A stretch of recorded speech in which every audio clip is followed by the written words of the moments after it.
इन्हीं 6 अध्यायों में से प्रथम अध्याय, प्रथम श्लोक, सच्चिदानंद रूपाय विश्वोत्पत्त्यादि हेतवे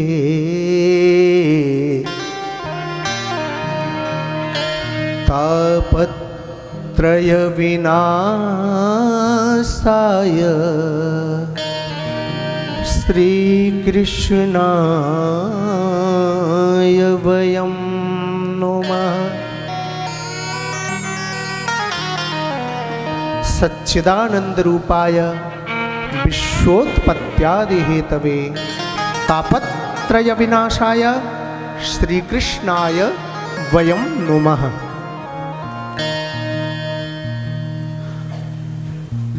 तीन बात आप समझें। सच्चिदानंद जो हम बोलते हैं ना, सत्य, चित्त और आनंद। सत्य क्या है, चित्त क्या है और आनंद क्या है?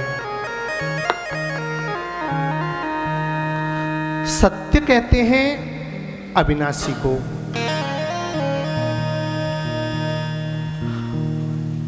अविनाशी किसको कहते हैं? जो कभी मरता ही नहीं है,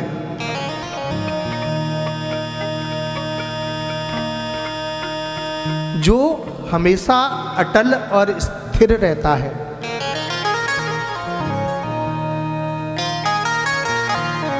जिसे शास्त्रों में अजन्मा कहा गया है, जिसका कभी किसी के गर्भ से जन्म नहीं होता है।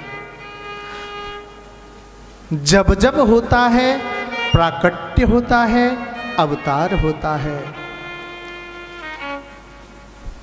भय प्रगट कृपाला दीन दयाला कौशल्या हितकारी।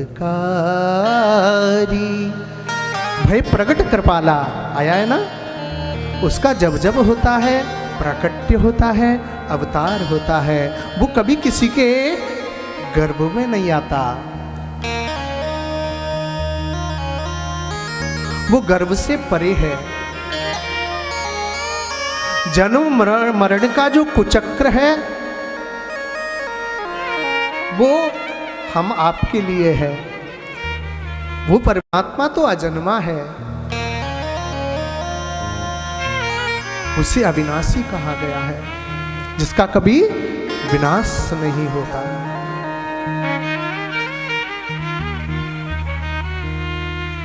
अब चित्त, चित्त मीन्स होता है प्रकाश।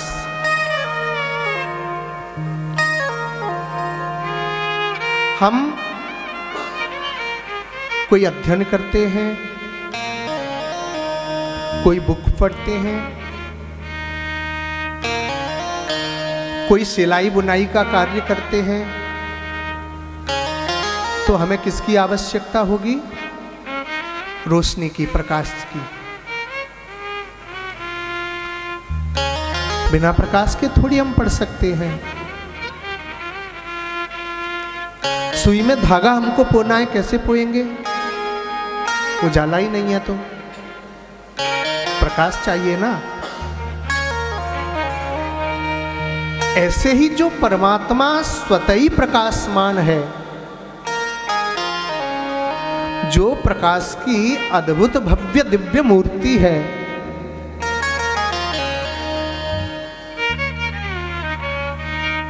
जिसे किसी के प्रकाश की कोई आवश्यकता नहीं है। रोशनी की आवश्यकता तो हम आपको पड़ती है, उस परमात्मा को किसी रोशनी प्रकाश की आवश्यकता नहीं है। वो तो साक्षात प्रकाश की दिव्य मूर्ति है।